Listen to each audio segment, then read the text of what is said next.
Now this shrub is one that produces big yellow, bright yellow, buttery yellow flowers. And it's called Hypericum Hidcote.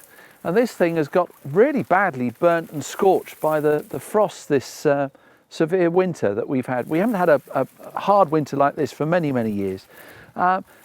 It's a remarkably tough plant, but it looks really unsightly on the top. But if you look down closely, there's lots of new buds coming on the plant. But with this, it doesn't flower until July, August. You can be really ruthless. I mean, you're going to be really quite shocked again at how hard you can cut this back. It'll delay the flowering a bit, but it will come back really strongly. So you can either do it with the loppers and cut out individual stems, or if you want to do it more quickly, you can do it with a hedge cutter. I'm going to take out a few with the loppers at the moment. Again, nice clean blade. I've sprayed this with a bit of oil, WD-40, just to get the resin off. And with this, it doesn't really matter where you cut it. What you can do is cut out some of the old knuckles, and you can see some of the dormant buds in a second. I'll just open it up so you can see it on camera. I'm doing this quite quickly.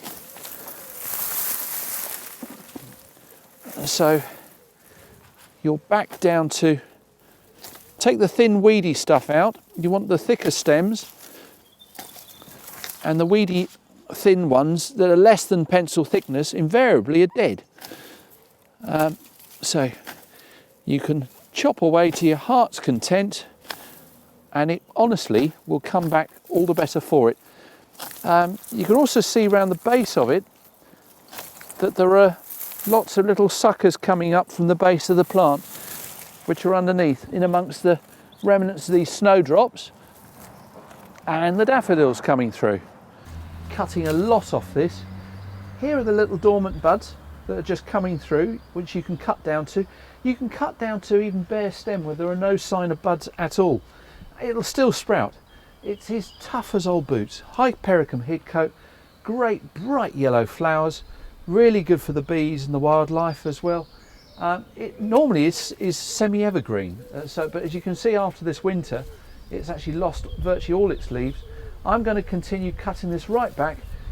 If you wanted to, you could cut this to the ground, but you would have virtually no flowers for the first year, and then next year it would come back as a really nice, neat, tidy bush.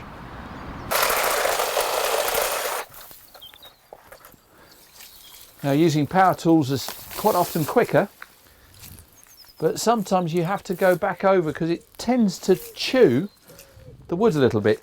So the ends can get a bit more damaged where it doesn't actually give you a nice clean cut. So you can go over it afterwards with a pair of secateurs just to tidy it up. Let's come over the top of this one.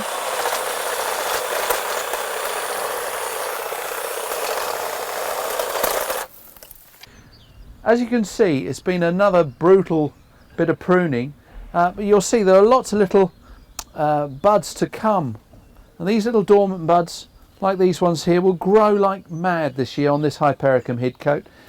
So there will be a load of flower late in the summer. The other benefit from doing this is it's opened up the back of the wall, and on the wall is a climbing rose, which is going to be a lot happier now that it's got a lot more light to get to it. And there's a honeysuckle as well. So I'm just going to tidy up this little rose a little bit and actually be, again, fairly ruthless. I'm cutting the top out of this just to tidy it up and get rid of some of these little tiny little stems.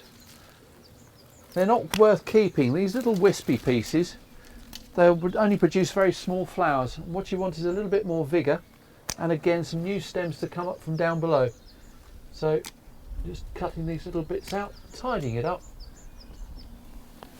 getting it away from the gutter.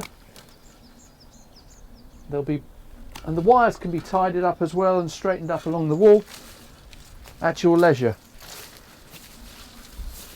Just do a little bit more on this side. Take the top out of that, bit of honeysuckle there.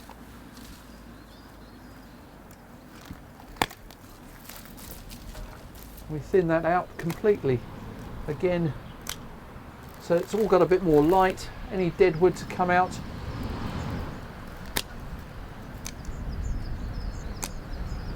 A bit more off there.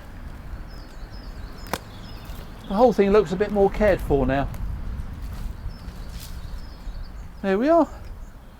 A tidier rose.